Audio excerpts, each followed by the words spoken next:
नमस्कार, मैं हूं शोभा पाटिल। 12वीं कक्षा में आप सभी का स्वागत है।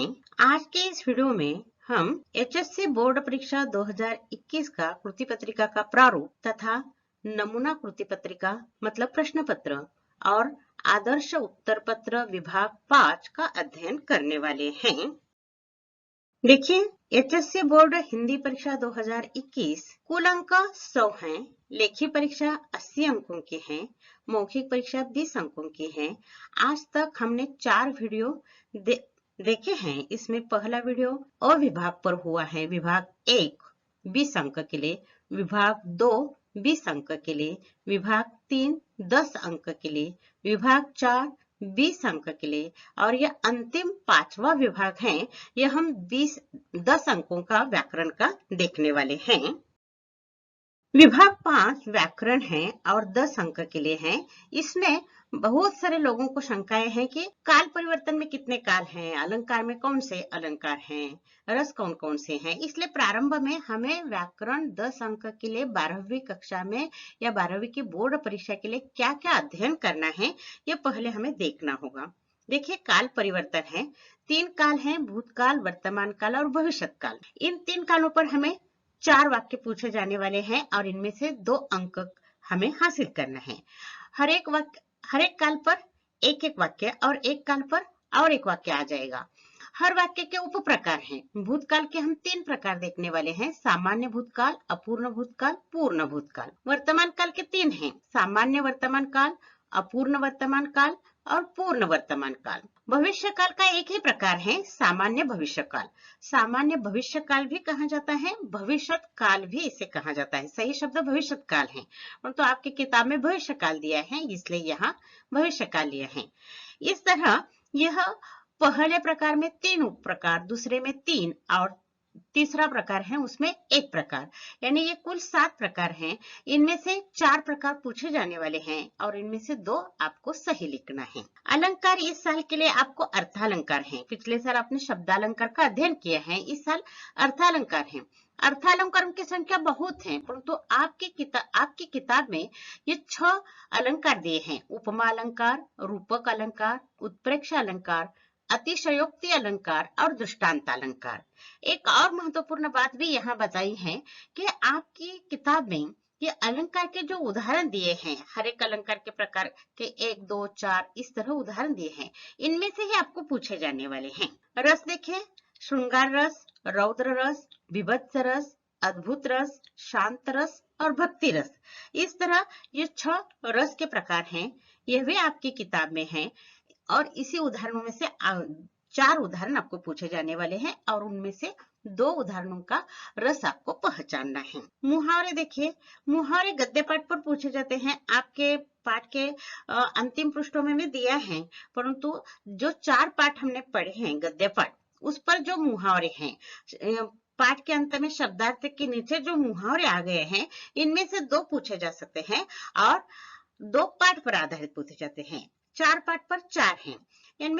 इनमें से ये 10वां पाठ है, ये वैज्ञानिक लेख है। इस पर पाठ के अंत में शब्दार्थ के नीचे मुहावरे नहीं दिए हैं, परंतु पाठ पर 4 मुहावरे निकलते हैं। इनमें से एक डाला है। अगर नहीं पूछा तो प्रारंभिक 3 4 6 8 पाठ पर 4 पूछे जा सकते हैं। कुछ पेपर सेटर 4 पाठ पर 4 निकाल भी सकते हैं, इसलिए उसकी तैयारी आपको करनी होगी। वाक्य शुद्धिकरण के लिए उसी तरह पाठ क्रमांक 4 6 8 और 10, ये जो 4 गद्य पाठ आपके अध्ययन के लिए हैं, वाक्य शुद्धिकरण के लिए वाक्य आपके पाठ के ही पूछे जाने वाले हैं। थोड़ी सी गलतियां की जाती हैं जो आपके समझ में आनी चाहिए, उसमें सुधार करना है, ये ध्यान में रखिए। व्यावहारिक हिंदी के पाठ व्याकरण के लिए नहीं पूछे जाते। अगर एक आध वाक्य शुद्धिकरण के लिए डाला भी गया तो आपके समझ में वो आ जाएगा, परंतु नियम के अनुसार इन 4 गद्य पाठों पर ही मुहावरे और वाक्य शुद्धिकरण पूछा जाने वाला है। इस तरह व्याकरण में 10 अंक के जो व्याकरण का प्रश्न है, उसमें काल परिवर्तन 2 अंक के लिए, अलंकार पहचानने के लिए 2 अंक, रस पहचानने के लिए 2 अंक, मुहावरों के अर्थ लिखकर वाक्य में प्रयोग कीजिए के लिए 2 अंक और वाक्य शुद्धिकरण के लिए 2 अंक। इतना आपको अध्ययन करना है। अब इस विभाग का कृति पत्रिका का प्रारूप देखिए। ये विभाग 5 है, 10 अंक के लिए है, कृति क्रमांक 5। विभाग 5 है इसलिए कृति 5। इसमें अ, आ, ई, ई, उ, यह 5 भागों में 10 अंक 2-2 अंक बांट दिए हैं। अ है निम्नलिखित वाक्यों का कोष्टक में दी गई सूचना के अनुसार काल परिवर्तन कीजिए। 4 में से 2 आपको सही लिखने हैं 2 अंक के लिए। यह तो काल परिवर्तन आप वैसे भी 5वीं कक्षा से पढ़ते आए हो। कुछ छात्रों का काल परिवर्तन कच्चा होता है, इसके लिए मैंने वीडियो बना दिए हैं। काल के हैं, अलंकार के हैं, रस के हैं। आप एक बार ध्यान से उसे सुनिए। और फिर मैंने एक व्याकरण माला भी शुरू की है, उनमें सभी नहीं लेना। आपके परीक्षा के लिए जितने हैं उतने वीडियो देखिए, उसमें भी बहुत आसान तरीके से काल परिवर्तन समझाने का प्रयास किया है। काल परिवर्तन समझने के लिए आपको काल का बेसिक ज्ञान होना चाहिए। अगर 5वीं में या 5वीं कक्षा में बेसिक ज्ञान नहीं मिला तो हमेशा के लिए काल परिवर्तन कच्चा रह जाता है। और काल परिवर्तन केवल हिंदी में नहीं तो टेंस, अंग्रेजी में, मराठी में काल का आना बहुत महत्वपूर्ण है। इसलिए काल परिवर्तन का अध्ययन ठीक ढंग से कीजिए। निम्नलिखित पंक्तियों में उद्धृत अलंकार पहचान कर उसका नाम लिखिए। 4 में से 2। यह आ अलंकार पहचानने के लिए है, आपको लिखना नहीं, बहुत आसान है। अलंकार पर भी मैंने एक वीडियो बनाया है, आप जरूर देखिए। किताब में अनजाने में कुछ गलत अलंकार के प्रकार छप गए हैं, वो निकाल कर जो सही है वो मैंने वीडियो में भेज दिए हैं। अलंकार का भी अध्ययन कीजिए। 2 या 3 पाठ के अंत में यह अलंकार दिए हैं और उस अलंकार को क्यों कहा जाता है, किस तरह पहचानना चाहिए, इसकी ट्रिक्स भी मैंने भेज दी है। ये देखिए, निम्नलिखित पंक्तियों में उद्धृत रस पहचान कर उसका नाम लिखिए। अब रस का भी वैसा ही है। पिछले साल भी आपने रस का अध्ययन किया है, इस साल भी रस है। रस के भी कुछ नियम होते हैं, किस तरह उसे पहचानना चाहिए, इस पर भी वीडियो बनाया गया है। और 6 रस हैं, इनमें से 4 रस पर 4 उदाहरण आपको दिए जाने वाले हैं और वो सही पहचानना है उस काव्य पंक्ति में कौन सा रस छिपा हुआ है। ये 2 अंक के लिए है। कृति 5 ई, देखिए, निम्नलिखित मुहावरों के अर्थ लिखकर वाक्य में प्रयोग कीजिए। 4 में से 2 अंक के लिए हैं। 4 पाठ पर 4 मुहावरे पूछे जाएंगे, उसका अर्थ लिखना और वाक्य में मुहावरे का प्रयोग करना, ये बहुत महत्वपूर्ण बात है। और अर्थ के लिए आधा अंक है, वाक्य में प्रयोग करने के लिए आधा अंक है। इस तरह एक मुहावरे का अर्थ और वाक्य में प्रयोग के लिए 1, इस तरह 4 में से 2 मुहावरों के अर्थ लिखकर वाक्य में प्रयोग करना है 2 अंक के लिए। वो है, निम्नलिखित वाक्यों को शुद्ध करके फिर से लिखिए। ये वाक्य शुद्धिकरण का प्रश्न है। वाक्य में 2 गलतियां दी जाती हैं, आधे अंक के लिए ये 2 गलतियां सुधार कर आपको वाक्य फिर से लिखना चाहिए। इसके लिए आपको लिंग, वचन, पुरुष, विराम चिन्ह इसका ज्ञान होना चाहिए। यानी कि जैसे ही आपने 5वीं कक्षा से हिंदी सीखना प्रारंभ किया है, लिंग, वचन, पुरुष, क्रिया में किस तरह परिवर्तन होते हैं, यह देखकर इसी पर आधारित सार रूप में वाक्य शुद्धि। वाक्य शुद्धिकरण में ये सभी व्याकरण आ जाता है। ऊपरी वो आसान दिखाई देता है, वर्तनी में गलती हो सकती है, क्रिया में गलती हो सकती है, लिंग, वचन, पुरुष में गलती हो सकती है, कहीं विराम चिन्ह देना रह गया है, यह देना पड़ता है। इसलिए ध्यान से, सूक्ष्मता से वाक्य शुद्धिकरण के लिए 4 पाठ पर 4 वाक्य दिए जाएंगे। 2-2 गलतियां हर वाक्य में होगी और ये गलतियां ध्यान से वाक्य बार बार पढ़कर आपको तुरंत खटक जाता है कि यहाँ गलती हो गई है, तुरंत उसके नीचे अंडरलाइन कीजिए और वो गलती सुधार कर वाक्य फिर से शुद्ध करके लिखिए। अभी तक आपने कृति पत्रिका का प्रारूप देखा। अब एक नमूना कृति पत्रिका आपके सामने यहाँ पेश की है। यह प्रश्न पत्र विभाग 5 में 10 अंक के लिए व्याकरण किस तरह पूछा जाता है, यह देखिए। कृति 5 अ, वैसे भी ये बहुत आसान है कुछ छात्रों के लिए, परंतु एक ध्यान में रखिए कि व्याकरण या आपके उत्तर पत्रिका का आईना होता है। ज्यादा अंक वाले जो उत्तर पत्र होते हैं, परीक्षक सबसे पहले व्याकरण जांचता है। जैसे व्याकरण में 10 में से 10 अंक मिलते हैं, तो ध्यान में रखें कि आपके उत्तर पत्र में गलतियां बहुत कम होती हैं, वर्तनी में गलती नहीं होती, वाक्य रचना में गलती नहीं होती, इसलिए आपको अंक मिलते जाते हैं। इसलिए ध्यान में रखिए, आपके उत्तर पत्रिका का आईना व्याकरण विभाग है, इसलिए व्याकरण विभाग में कोई गलती नहीं होनी चाहिए, अच्छे तरह से प्रेजेंटेशन करना चाहिए। और एक बात ध्यान में रखिए, या 4 में से 2 दिया है, व्याकरण पूरा लिखना। 4 अंक दिए हैं, यहाँ 4 वाक्य दिए हैं, 4 भी वाक्य कीजिए, कुछ भी गलती हो सकती है छोटी बड़ी, इसलिए ये सभी कीजिए। और एक बात, उत्तर पत्र में फिर से वाक्य नहीं लिखना है। कोष्टक में क्या सूचना दिए हैं ये पहले देखना, फिर दिया हुआ वाक्य किस प्रकार का है ये पहचानना। कोष्टक में दिए हुए काल के प्रकार का काल प्रकार करते समय कौन सा नियम है, ये मैंने सभी नियम आपको दिए हैं, तो यह ध्यान में रखकर वाक्य पढ़ना है। थोड़ा समय देना, ध्यान में रखिए ये 10 अंक का प्रश्न है और आपके पास 20 मिनट है और 20 मिनट में आपको ये लिखना है। बहुत आराम से लिख सकते हो, एक वाक्य देखकर पढ़ना, गहराई से पढ़ना, 1 मिनट में ये काम हो जाता है। कोष्टक में जो काल प्रकार दिया है उसका नियम याद करना और उसमें वो प्रैक्टिकल करना है। देखिए, जीने के लिए साफ पानी कम लोगों को ही नसीब हो रहा है। 10वें पाठ का ये उदाहरण है। डरने की जरूरत नहीं, अनावश्यक शब्द बहुत दिए हैं। जीने के लिए साफ पानी, यहाँ पानी करता है, हो रहा है मतलब अपूर्ण काल है, अपूर्ण वर्तमान काल है और पूछा है सामान्य वर्तमान काल। तुरंत याद करना, राम आम खाता है मतलब सहायक, यहाँ सहायक क्रिया जो है वो ढूंढना है, उसे ता ती ते प्रत्यय लगाना है और है डालना है। बहुत आसान है। जीने के लिए साफ पानी कम लोगों को ही नसीब होता है। रहा निकाल दिया हमने, अपूर्ण है इसलिए। हो ये धातु है, उसे ता ती ते लगाना है। आगे रहा है मतलब पुल्लिंग है इसलिए होता है। इस तरह अपने आप उस पर चर्चा कीजिए तो तुरंत आपके ध्यान में काल परिवर्तन आ जाता है। पाप कांपता है, अपूर्ण वर्तमान काल करना है, ऊपर जैसा किया है वैसा करना है। यहाँ क्रिया ढूंढना, कांपना, ता निकाल देना, पाप कांप रहा है, अपूर्ण वर्तमान काल। तुम्हारा पत्र पाकर खुशी हुई, यह तुम्हारा पत्र पाकर अनावश्यक दिया है, खुशी हुई, बस इतना ही। यहाँ सामान्य भविष्य काल करना है, हुई मतलब होना और होना को होगा, होगी, होंगे। तुम्हारा पत्र पाकर खुशी होगी, हुई का क्या होगा, होगी, खुशी हुई, खुशी होगी। ध्यान में रखिए। अकबर घंटी बजाता है, पूर्ण भूतकाल करना है, कर्ता को ने प्रत्यय लगाना, सहायक क्रिया ढूंढना, उसे आ ई ए प्रत्यय लगाना कर्म के अनुसार और भूतकाल है इसलिए था। इस तरह बोलते रहना, अपने आप के साथ बोलते रहना, तुरंत आ जाते हैं।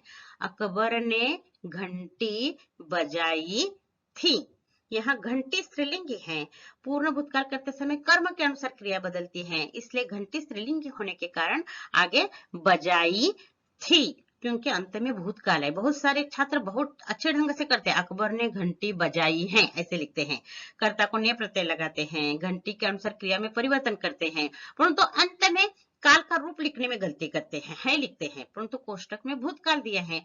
अकबर ने घंटी बजाई थी, इसलिए काल परिवर्तन यह बहुत महत्वपूर्ण है आपके उत्तर पत्र में। अगर इसमें 2 अंक मिल गए, ये 4 वाक्य आपके सही आ गए तो समझ लीजिए आपके पूरे उत्तर पत्र का अंक 70 से आगे जाता है। इसलिए काल परिवर्तन ध्यान से सुलझाना।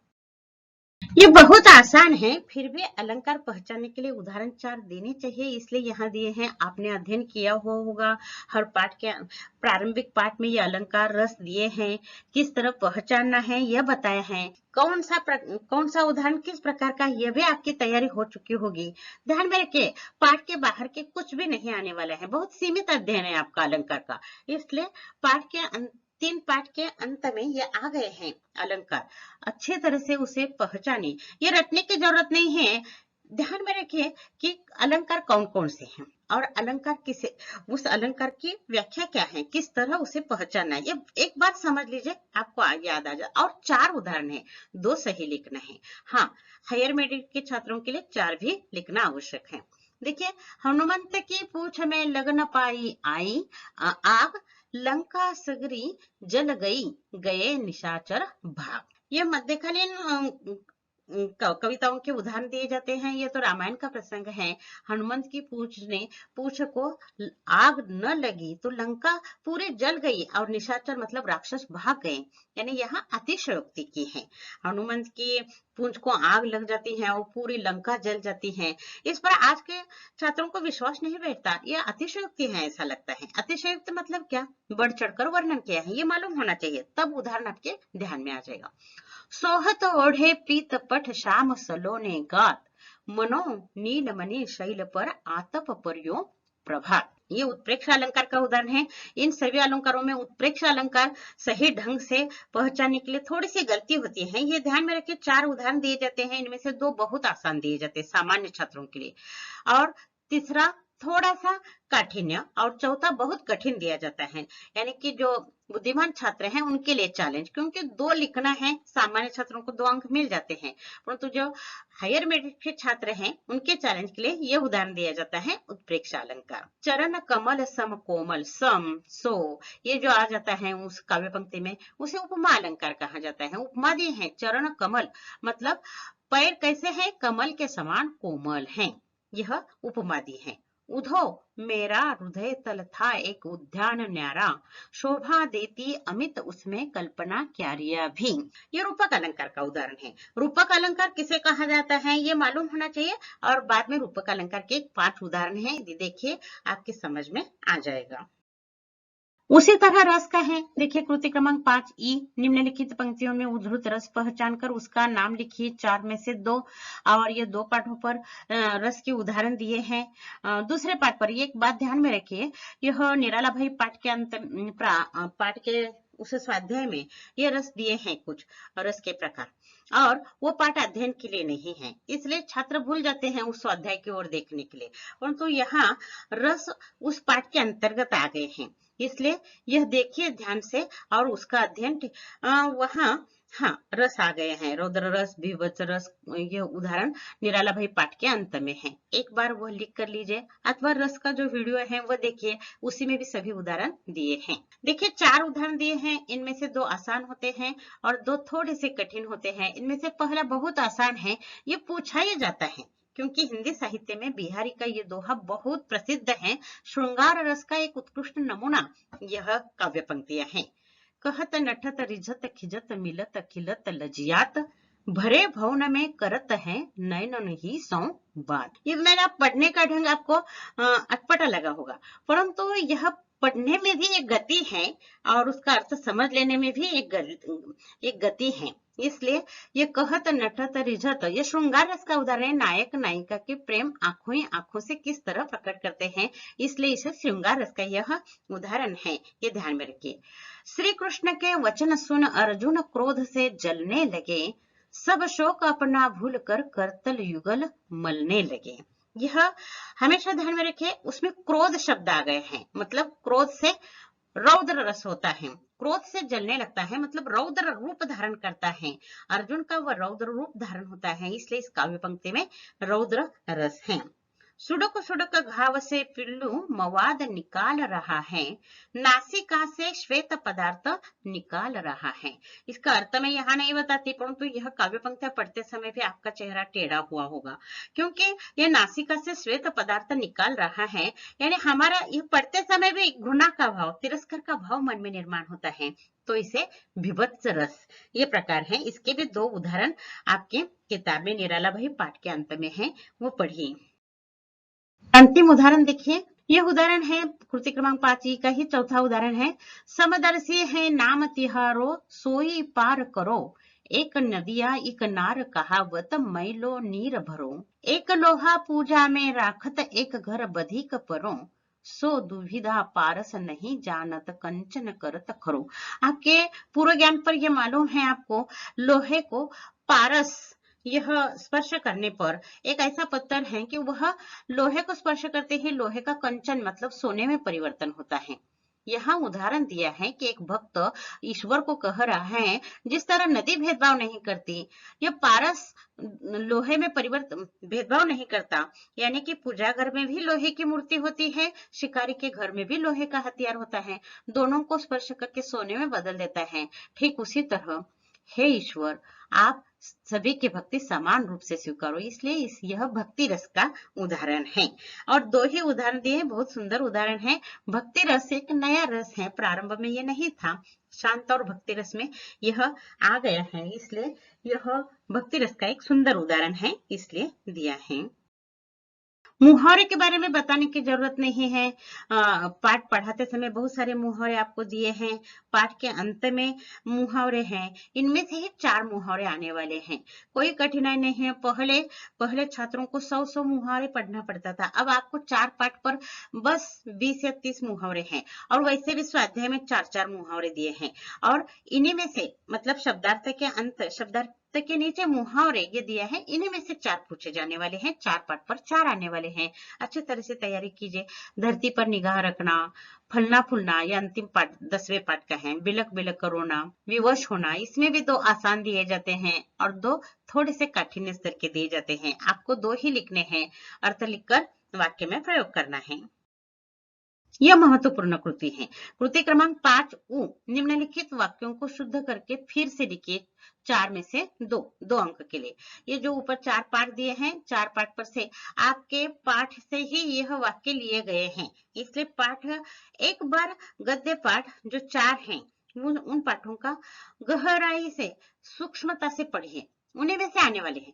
और यह वाक्य पढ़ते समय में भी तुरंत आपके ध्यान में आ जाती है गलतियां कहाँ हो गई हैं। हाँ, एक बात है, वाक्य शुद्धिकरण ऊपर ऊपर यह आसान लगता है, परंतु इसमें सभी व्याकरण का सार आ गए हैं। देखिए, व्याकरण के अंतिम भाग में वाक्य शुद्धिकरण दिया है, यानी आप शब्द संपदा में लिंग पढ़ चुके हैं, वचन पढ़ चुके हैं, शब्द युग्म पढ़ चुके हैं, विराम चिन्ह आपने अध्ययन किया है, लिंग, वचन, पुरुष, विराम चिन्ह, इन सभी का अध्ययन करने क्रिया यह बहुत महत्वपूर्ण होती है। काल परिवर्तन में क्रिया का अध्ययन किया है, इसका सारा सार यहाँ वाक्य शुद्धिकरण में होता है।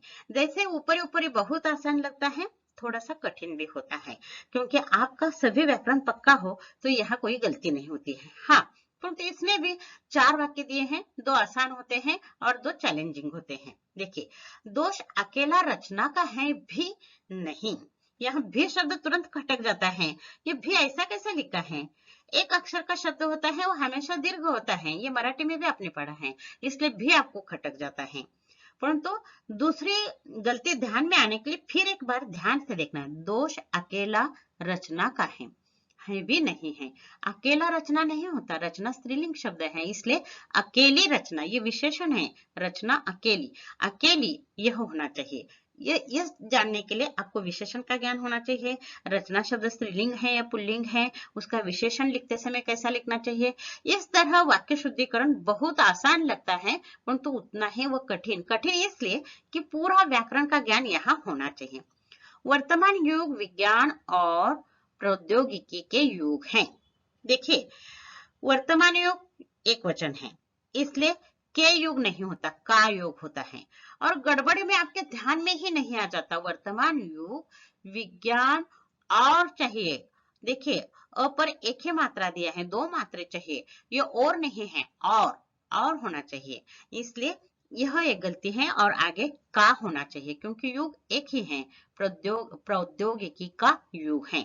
और ये 10वां पाठ है, उसका प्रारंभिक वाक्य दिया है। देखिए, पढ़ते समय बहुत आसान लगता है, परंतु यहाँ गलतियां सूक्ष्म है। दया निर्बल थी, वो इतना भार सहन न कर सका। तुरंत समझ में आ जाता है, दया स्त्रीलिंगी शब्द है, इसलिए इतना भार सहन न कर सकी, यहाँ क्रिया में गलती हो गई है।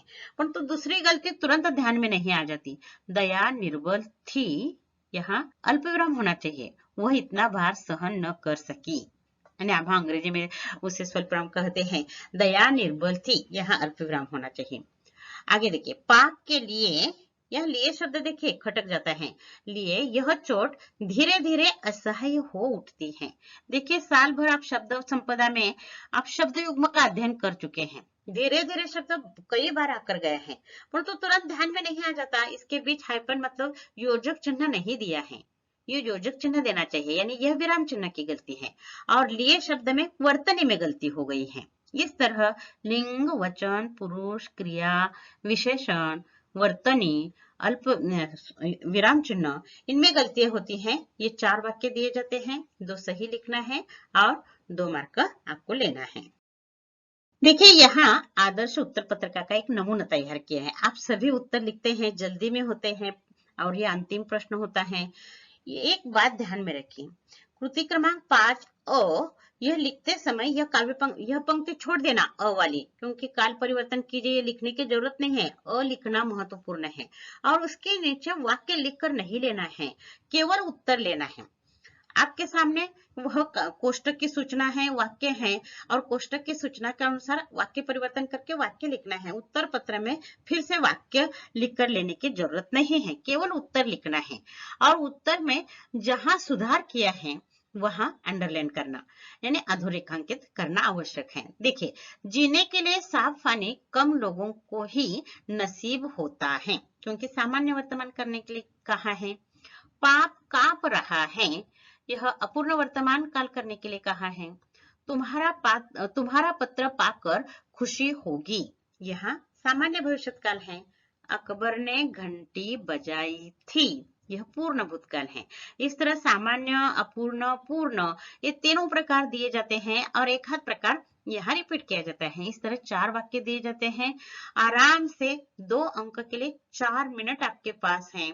ध्यान से, हाँ एक बात है, कोष्टक में जो सूचना दी है, जो काल करने के लिए कहा है, उसका नियम मालूम होना चाहिए कि वह उस तरह का काल करते समय हमें क्रिया में किस तरह का बदल करना चाहिए। इसके लिए मैंने तालिका बनाई है, उसका अध्ययन जरूर कीजिए और काल परिवर्तन में कोई कठिनाई नहीं आएगी। यह अलंकार पहचानना है। कृति क्रमांक 4 आ। आपको वो काव्य पंक्तियां पढ़ते ही अलंकार मालूम हो गया है और बहुत सारे छात्र उताविल हो जाते हैं। अतिशयोक्ति, उत्प्रेक्षा, उपमा, रूप कितना ही लिखते हैं और कुछ परीक्षक कहते हैं नहीं आगे अलंकार नहीं लिखा, हम आधा अंक काटने वाले हैं। इसलिए ध्यान रखिए, बहुत आसान है परंतु लिखने में बहुत गलतियां होती हैं। और एक महत्वपूर्ण बात, एक पहला प्रकार लिखा, एक पंक्ति बीच में छोड़िए, फिर दूसरी पंक्ति, दूसरा दूसरा यह जो प्रकार है वो लिखिए। इस तरह एक एक पंक्ति बीच में छोड़िए, यानी कि आपका उत्तर व्याकरण का आकर्षक होना चाहिए, प्रेजेंटेशन अच्छा होना चाहिए और ध्यान में आ जाना चाहिए और गलती नहीं करनी है। पहला प्रकार अतिशयोक्ति अलंकार का है। यहाँ और एक बात होती है, बहुत सारे छात्र अतिशयोक्ति शब्द लिखने उन्हें आता है, पहचानने के लिए आता है, परंतु लिखने में गलती हो जाती है। इसलिए 4 भी प्रकार के उत्तर लिखिए। अगर वर्तनी में गलती हो गई तो आपका अंक कट सकता है। हाँ, सामान्य छात्रों को डरने की जरूरत नहीं है। जिन छात्रों को 80 में से 70 से आगे अंक जाते हैं, उनके वर्तनियों को बहुत सूक्ष्मता से देखा जाता है।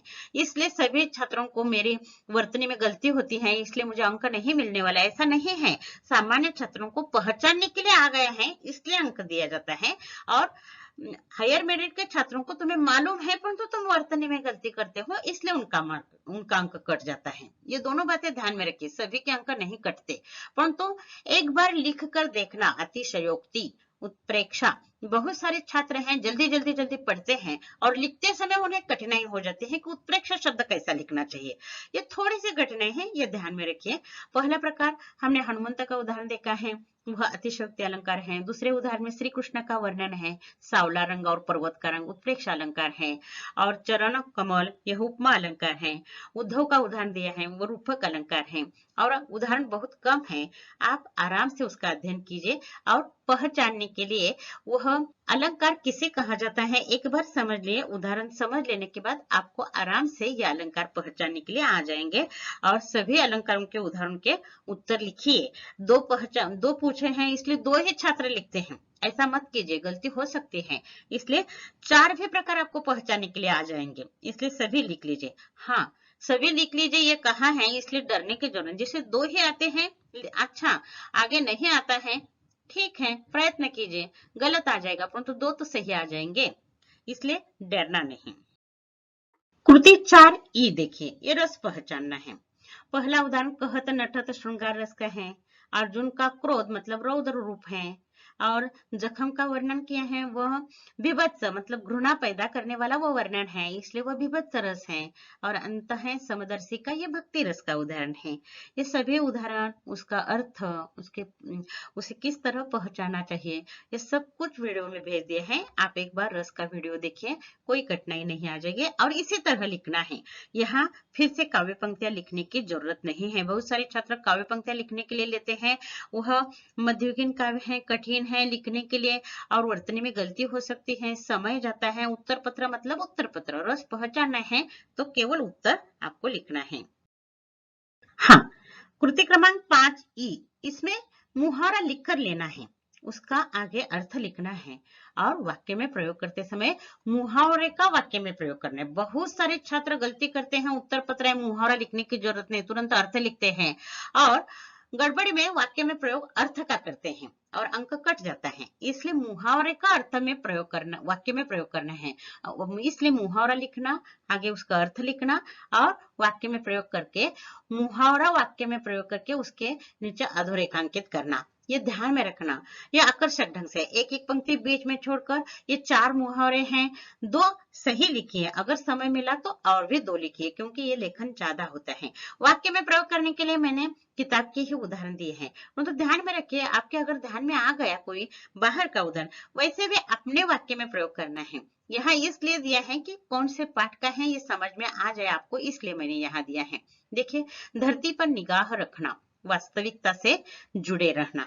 मैंने यहाँ बाहर का उदाहरण दिया है। देखिए, सफलता के शिखर पर चढ़ते समय हमें धरती पर निगाह रखनी चाहिए। देखिए, मुहावरे का वाक्य में प्रयोग आ गया है, अर्थ आगे वास्तविकता से जुड़े रहना है, धरती पर निगाह रखनी चाहिए। अब ये बचपन से मुहावरे अर्थ वाक्य में प्रयोग आप लिखते आ रहे हैं, परंतु कुछ छात्र फिर भी गड़बड़ करते हैं, इसलिए मैं ये बार बार बता रही हूँ। और यह धरती पर निगाह रखनी चाहिए, ये वाक्य में प्रयोग हुआ। फलना फूलना, ये 10वें पाठ का है, वैज्ञानिक लेख है। सफल होना, ओजोन गैस की वजह से धरती पर जीवन फल फूल सका है, यानी ओजोन वायु का धरती के लिए कितना महत्व है, ये हम देखने वाले हैं। अभी ये पाठ के वीडियो में भेजने वाली हूँ, तब मैं ये जरूर आपको यहाँ विस्तार से बताऊंगी। बिलक बिलक कर रोना, ये बैजू बारह का है, जोर जोर से रोना, विलाप करना। पिताजी की मृत्यु के दुख से बैजू बावरा बिलक बिलक कर रो रहा था, फूट फूट कर रो रहा था, यह भी आपने देखा है। यहाँ बिलक बिलक कर रो रहा था, ये मुहावरा वाक्य में प्रयोग हुआ है। विवश होना, लाचार होना, सुधारक की बात सुनने के लिए पाप विवश हो जाता है। ये पाप के 4 हथियार पाठ का मुहावरा है। इस तरह 4 पाठ पर 4 मुहावरे पूछे जाएंगे। 2 आसान दिए जाते हैं, 2 थोड़े से विचार करने लायक होते हैं। बिलक बिलक कर रोना तुरंत आपको आ जाता है। विवश होना, यह भी आप वाक्य में हमेशा प्रयोग करते हो। लाचार होना, यह आसान है। फलना फूलना भी आसान है, यह वैज्ञानिक पाठ पर दिया है। धरती पर निगाह रखना थोड़ा सा विचार करने लायक है, वाक्य में प्रयोग करने के लिए थोड़ा सा कठिन हो जाता है, परंतु अगर सुनो की शेरवी पाठ आपने पढ़ा होगा तो आपको यह आ जाएगा। हाँ, मुझे लगता है सुनो की शेरवी पाठ के भी वीडियो आपको भेजने हैं। देखिए, कृति 5 मैंने उत्तर आपको बताए हैं, परंतु लिखने का ढंग देखिए, जहां गलती सुधार किया है वह अंडरलाइन कीजिए, यानी यह जांच करने वाले परीक्षक के ध्यान में तुरंत आ जाता है। 2 गलतियां हैं, 1 अंक मिलता है, तुरंत आगे परीक्षक जाता है। दोष अकेली रचना का है भी नहीं, ऐसा वाक्य है आपके पाठ्य पुस्तक में, और यहाँ 2 गलतियां की थी, अकेला और भव, यह ह्रस्व मात्रा दी थी। वर्तमान युग विज्ञान और प्रौद्योगिकी का युग है, और का, ये 2 गलतियां हैं। दया निर्बल थी, यह अल्पविराम है, वह इतना भार सहन न कर सकी। दया स्त्रीलिंग है, इसलिए सकी, यह ध्यान में रखिए। पाप के लिए यह चोट धीरे धीरे असह्य हो उठती है, या धीरे धीरे के बीच हाइफन का चिन्ह, मतलब योजक चिन्ह नहीं था, वो देना, और लिए शब्द में वर्तनी में गलती की थी और ये सुधार लेना। और इस तरह यहाँ वाक्य शुद्धिकरण का प्रश्न भी समाप्त हो जाता है। यहाँ व्याकरण का 10 अंक का भाग भी समाप्त हो जाता है, और पिछले 4 वीडियो से यह 5वां वीडियो यहाँ समाप्त हो जाता है। कृति पत्रिका का प्रारूप, नमूना कृति पत्रिका और उसका आदर्श नमूना उत्तर पत्र, यह आपको देने का मैंने प्रयास किया है। आप अच्छी तरह से अध्ययन कीजिए, व्याकरण का गहराई से अध्ययन कीजिए, और व्याकरण में कोई भी गलतियां नहीं करना। हर वाक्य के बाद एक पंक्ति छोड़कर बहुत सुंदर ढंग से व्याकरण का प्रेजेंटेशन करना, और यहाँ व्याकरण विभाग समाप्त हो जाता है। अगले वीडियो में हम अगला पाठ लेकर आएंगे, तब तक के लिए धन्यवाद।